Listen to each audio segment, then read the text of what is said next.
Welcome to Alien Whispers. If you enjoy the story, don't forget to like, subscribe, and leave a comment below. Now, let's dive into the story. Let me tell you about Nexus 9. It's the galaxy's biggest junkyard, a place where dreams go to die and salvagers like me go to make a living. It's hot as hell, with twin suns that seem to take personal pleasure in roasting anyone dumb enough to be wandering around this wasteland. And that would be me, Rexon Vane, former Alliance Special Forces, now an independent salvager. Sounds fancy, right? Well, it's not. It's dirty, it's dangerous, and half the time, you're wondering if the heat will kill you before the pirates do.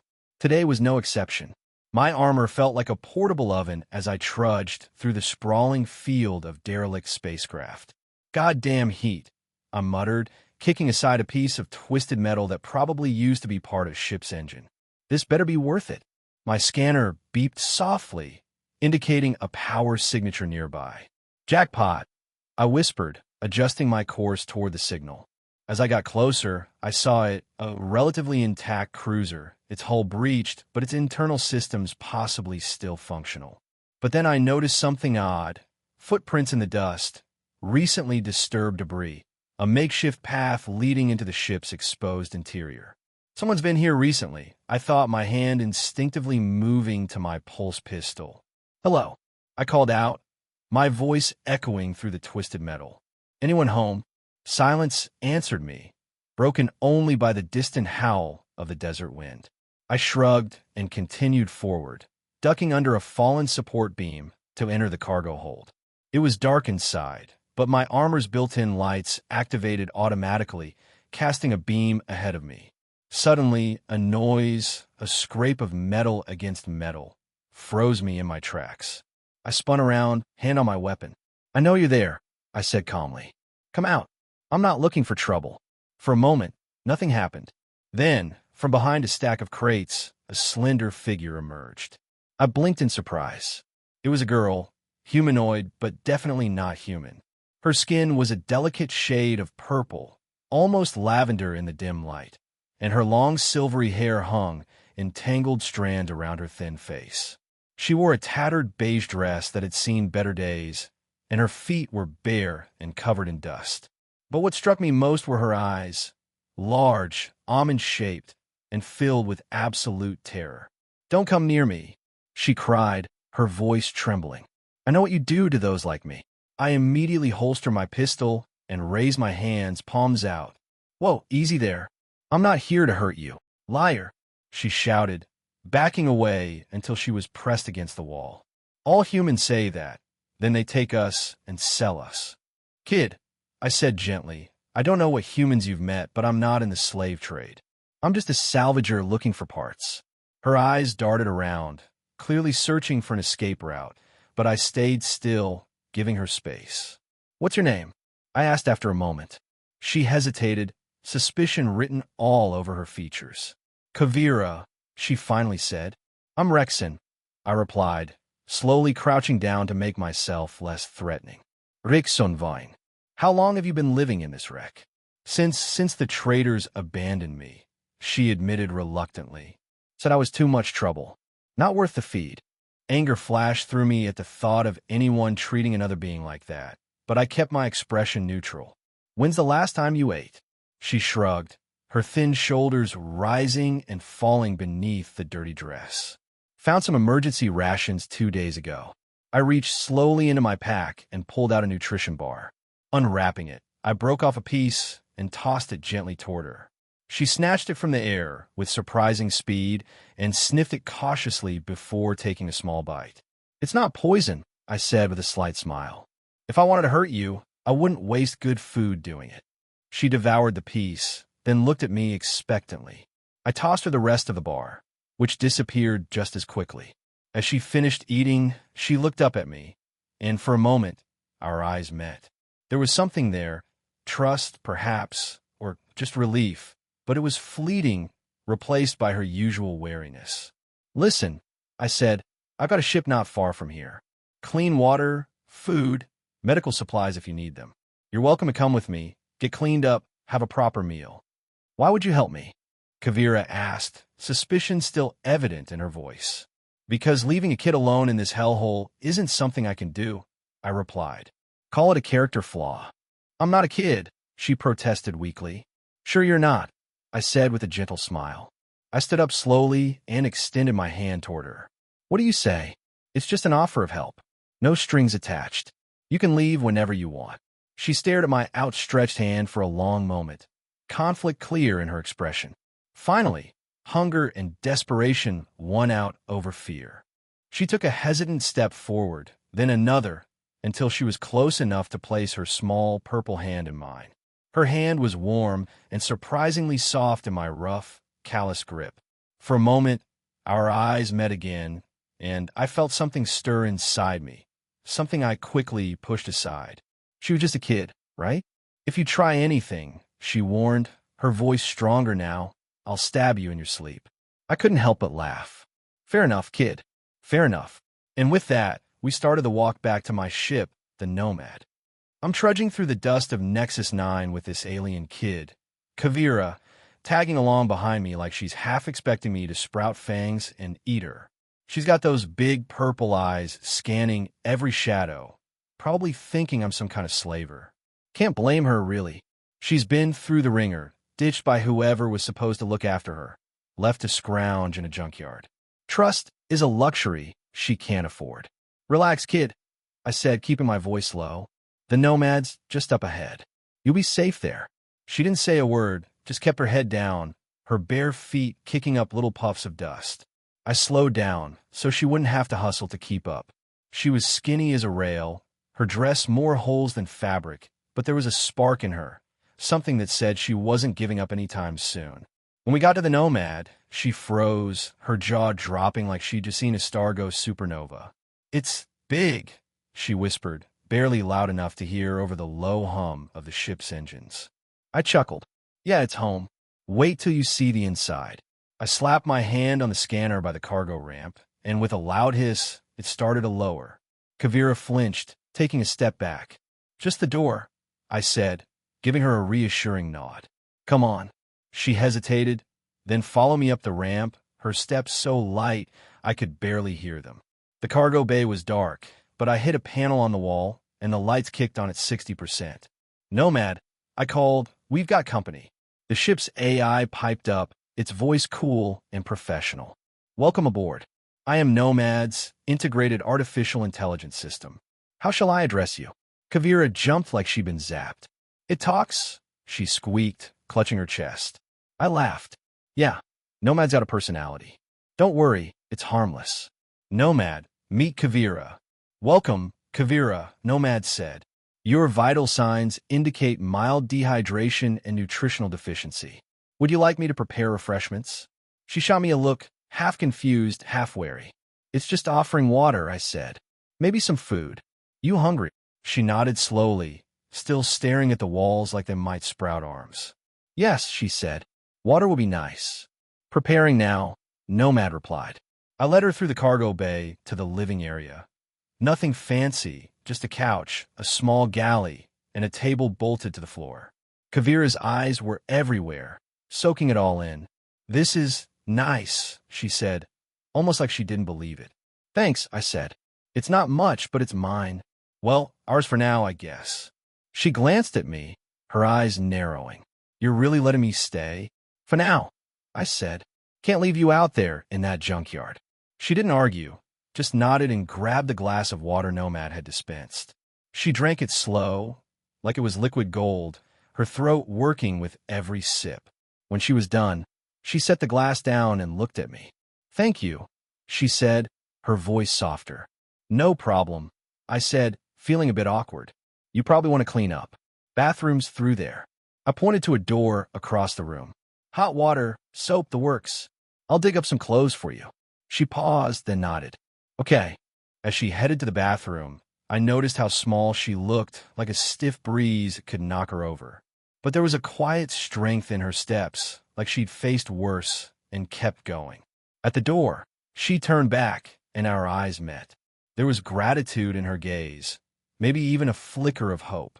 It hit me like a pulse blast, and I quickly looked away. I rummaged through a storage compartment, pulling out an old Alliance t-shirt, and some cargo pants that might fit if she rolled them up. I left them outside the bathroom door and called, "Clothes are here when you're ready." While she showered, I plopped down in the galley, trying to figure out what the hell I was doing. I'd just taken in an alien kid, probably a teenager, but still. Me, Rexon Vane, the guy who barely remembers to eat half the time, playing Guardian? But I couldn't leave her out there. No one deserves that. When Kavira came out, she looked like a new person. Her silver hair was wet and slicked back, her purple skin glowing. The t-shirt hung to her knees, and the pants were rolled up, but she looked comfortable. "Feel better?" I asked. She nodded, a tiny smile creeping on her face. "Much." "Good," I said. "Let's get you some food." We sat at the table, and I tossed her a couple of protein packs and nutrient bars. Not gourmet, but better than junkyard scraps. She ate slowly, savoring each bite. I watched her for a second, then caught myself staring and looked away. "So," I said, breaking the silence, "you're Ellerin, right? From the Cygnus system?" She nodded. "Yes. Long way from home," I said. "How'd you end up here?" Her face darkened. "I was taken by people who thought they could sell me. They got scared and left me." My jaw clenched. "Bastards." She shrugged, but her eyes said it hurt. "It's just how it is." "Not anymore," I said, my voice firm. "You're safe now." She looked at me, and for a second, I thought she might tear up, but she just nodded and went back to eating. After dinner, I showed her to the guest cabin, a small room with a bed and a desk. "This is yours for now," I said. "Get some rest. We'll figure things out tomorrow." She sat on the bed, looking around like it was a palace. "Thank you, Rexon," she said quietly. I nodded, feeling that awkward lump in my throat again. "No problem, kid. Sleep well." As I walked away, I couldn't shake the feeling that my life had just taken a wild turn. And you know what? I was kind of okay with it. All right, folks, let's get one thing straight. I'm not exactly the nurturing type. I'm Rexon Vane, a guy who's more comfortable dodging pirates than playing teacher. But here I am, with this alien kid, Kavira, on my ship, and I can't just let her sit around twiddling her thumbs. She's got brains, she's got guts, and those big purple eyes of hers are practically screaming, "Teach me something." So, I figure why not? Out here in the fringe, knowing how to handle yourself is the difference between flying free and ending up space dust. First up, navigation. If she's going to be on the Nomad, she needs to know how to steer this beast, just in case I'm, say, taking a nap or fighting off a boarding party. I plopped her down in the co-pilot's seat, the NAV console glowing in front of her like some high-tech puzzle. "This here's the NAV console," I said, pointing at the screen. "It's where you plot courses, check star charts, all that jazz." Kavira leaned forward, her silver hair catching the light as she studied the display. "It's complicated," she said, but there was a spark in her voice, like she was already itching to crack it. "Nah, it's a piece of cake," I said, flashing a grin. "Let's start easy. Plot a course to the nearest trading post." She nodded and started tapping away, her fingers moving with surprising confidence. I walked her through the steps, inputting coordinates, checking for asteroid fields, and damn, she picked it up fast. Faster than some of the knuckleheads I trained back in the Alliance.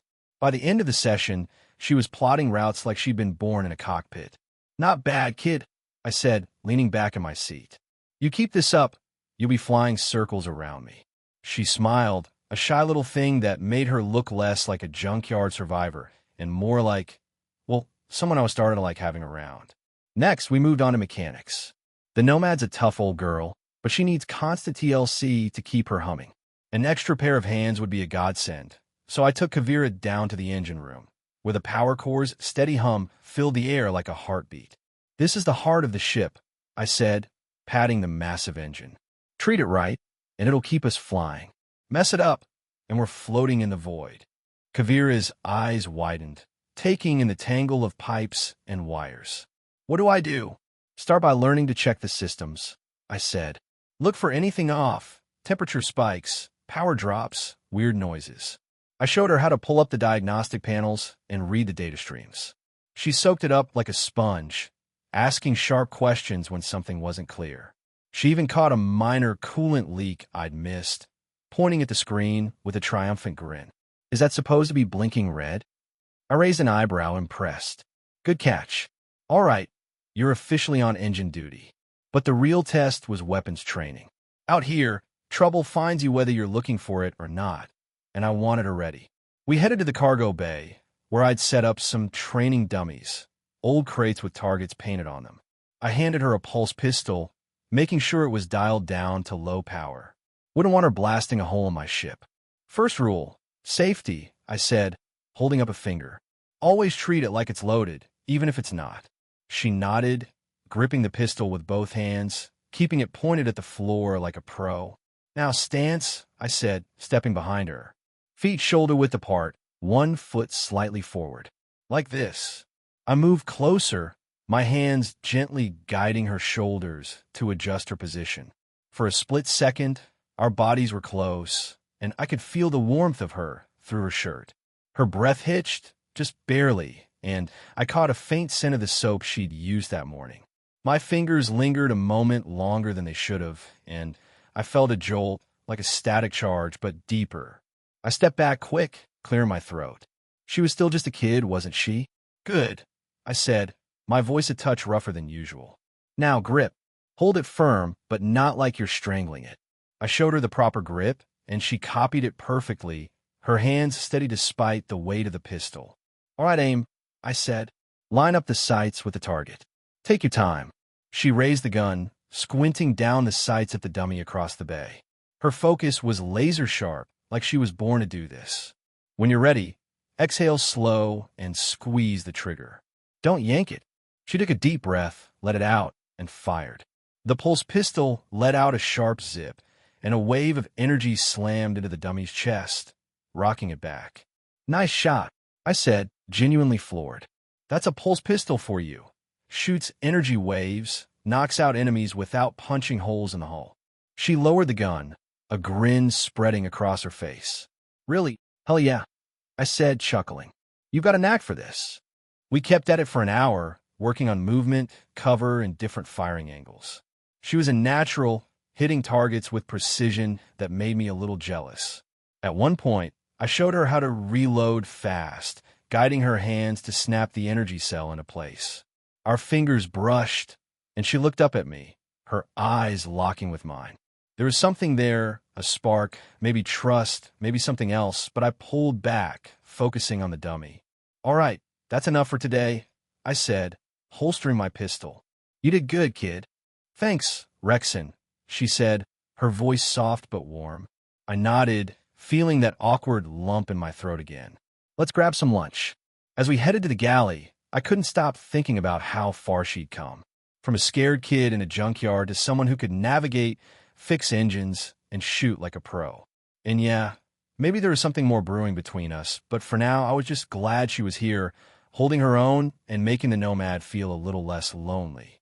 All right, folks, buckle up because it's time to talk about the first real mission I took Kavira on. She'd been training her tail off, navigation, mechanics, shooting, you name it, and she was picking things up faster than a black hole swallows light. But training's one thing. The real world's a whole different beast. So, when I got a tip about some juicy data chips stashed on an abandoned research station, I figured it was time to see if she could handle the heat. Spoiler alert, she didn't just handle it. She damn near stole the show. The station was a floating graveyard, its hull pockmarked and its lights flickering like it was auditioning for a ghost story. We docked the Nomad and suited up, standard EVA gear, pulse pistols locked and loaded. I led the way through the airlock, Kavira right on my heels, her eyes sharp as a laser cutter. Stay close, I said, my voice crackling through the helmet comms. This place is a maze, and I don't trust it to stay quiet. We moved through the corridors, our boots clanking on the metal floors. The air was stale, and the only sounds were the hum of our suits and the occasional groan of the station's frame. It was eerie as hell, but Kavira didn't flinch. Then, out of nowhere, she grabbed my arm. Rexon, there are 3 of them ahead, she whispered, her voice tight but steady. I froze, squinting into the shadows. Sure enough, 3 figures in patched-up space suits were creeping toward us, weapons glinting in the dim light. Pirates, no question, looking to score whatever scraps this place had left. Stay calm, I said, keeping my tone even. Aim for the biggest one first. He's probably the leader. Kavira nodded, her grip tightening on her pulse pistol. I could see the fire in her eyes, even through the visor. She was ready. On 3, I said. 1, 2, we opened fire. The corridor exploded in blue flashes as pulse rounds lit up the dark. Kavira's shot nailed the big guy square in the chest, dropping him like a sack of spare parts. The other 2 dove for cover behind some crates, firing wild shots that sparked off the walls. Cover me, I shouted, darting to the side to flank them. Kavira didn't miss a beat, laying down suppressive fire with precision that'd make an Alliance drill sergeant weep. I circled around, coming up behind one of the pirates. He was too busy shooting at Kavira to notice me. A quick stun shot to the back, and he was out cold. The last pirate panicked, making a break for it down the corridor. Big mistake. Kavira stepped out from cover, lined up her shot, and fired.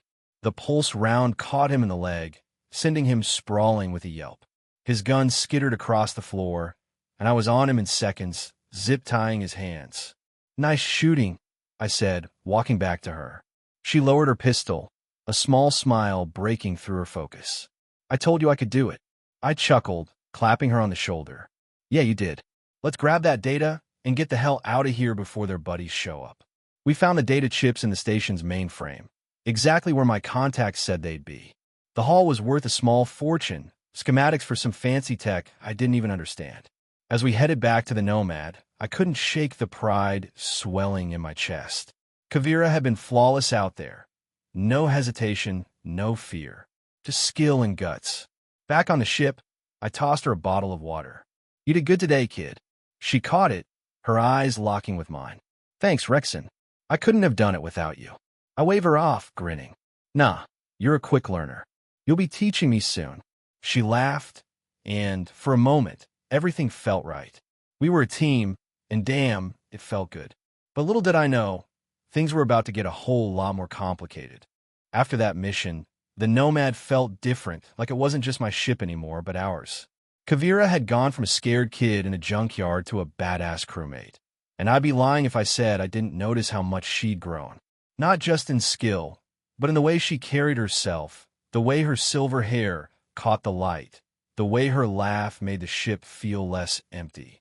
I tried to ignore it, but something was brewing, and I wasn't sure I was ready to face it. We were in the living area, sitting at the table, going over the data we'd snagged. Kavira was leaning forward, her silver hair spilling over her shoulder as she studied the screen. Her focus was intense, her eyes lighting up when she spotted something interesting. I caught myself staring, then quickly looked away, pretending to check my own tablet. Rexon, she said suddenly, her voice soft but firm. Can I ask you something? I leaned back, crossing my arms to hide the sudden jump in my pulse. Sure, what's up? She hesitated, her fingers fidgeting with the edge of the table. Why did you really take me in? Back on Nexus 9, I mean. I sighed, running a hand through my hair. I told you I couldn't leave you there. It was the right thing to do. She shook her head, her eyes searching mine. No, there's more to it. I've seen how you look at me sometimes, like you care about me more than just as a crew member. My heart skipped a beat. Was I that obvious?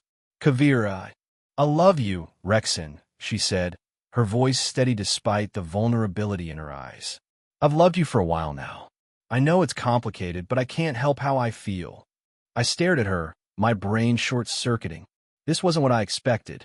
Kavira, you're amazing. But are you sure about this?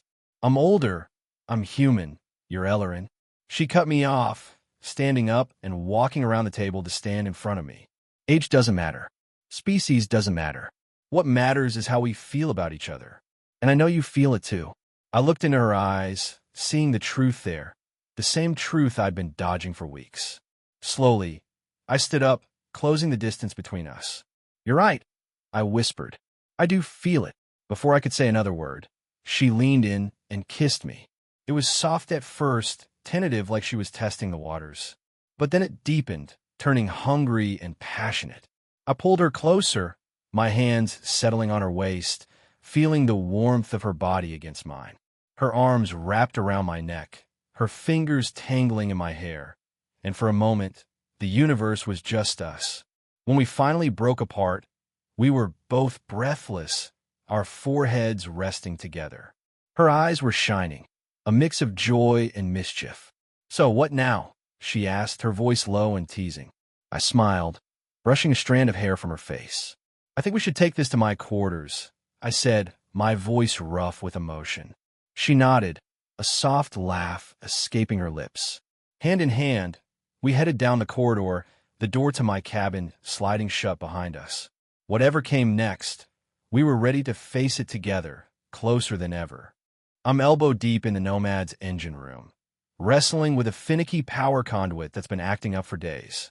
Sweat's dripping down my face, and I'm muttering curses that'd make a pirate blush. Just another day in the life of Rexon Vane, salvager extraordinaire. Then Kavira walks in, and everything changes. She's holding a medical scanner, the kind we use for bumps and bruises, but her face is pale, her big purple eyes wide with something I can't quite pin down, shock, maybe, or fear. "Rexon," she says, her voice barely above a whisper, "I need to talk to you." I drop the wrench and wipe my hands on a rag, try to play it cool despite the knot forming in my gut. "What's up, kid? You look like you just found a bomb in the cargo hold." She takes a deep breath, her fingers clutching the scanner like it's a lifeline. "I'm pregnant." The words hit me like a pulse blast to the chest. My brain short circuits, and for a second, I just stare at her, mouth half open like a fish out of water. "What? How is that possible? We're different species." Kavira nods, her expression a mix of confusion and wonder. "I know. I ran the scan 3 times to be sure. The doctor at Poor Artemis said it's because of the Aerilian's adaptability. Our biology can adjust to different genetic material." I blink, trying to wrap my head around this. "So, you're telling me that somehow, against every law of nature I know, we're going to have a kid?" She steps closer, a tentative smile breaking through her nerves. "Yes, it's real." I reach out, almost on instinct, and place my hand gently on her stomach. It's still flat, but knowing there's a life in there, a life we made together, sends a shiver down my spine. Her skin is warm under my palm, and for a moment, it's just us, connected in a way I never thought possible. "Holy stars," I breathe. "This is incredible." Kavira covers my hand with hers, her touch soft and steady. "I was scared to tell you," she admits, her voice trembling just a bit. "I didn't know how you'd react." I pull her into a hug, holding her close, the hum of the engines fading into the background. "Scared?" "Kavira, this is the best news I've ever heard." "Terrifying, sure, but damn, we're going to be parents." She laughs, a soft, relieved sound, and buries her face in my chest. "We'll figure it out, right? Together," I say, kissing the top of her head. "Always." As we stand there, wrapped in each other's arms, I can't help but think the universe has a hell of a sense of humor. Me, a washed-up salvager, about to be a dad to a half-human, half-Aerilian kid? Life's full of surprises, and this one's the best yet. Fast forward 5 years, and let me tell you, life on the Nomad is a whole different ballgame. We've got a kid now. Kellier, our little miracle, who's got my dark hair and Kavira's silver eyes that practically glow in the dark. He's 4 years old, smart as a whip, and already giving me gray hairs with his knack for trouble. Sound familiar? Yeah, he's definitely my kid. We're prepping for a routine jump to a nearby system. Just another day of dodging asteroids and chasing salvage leads.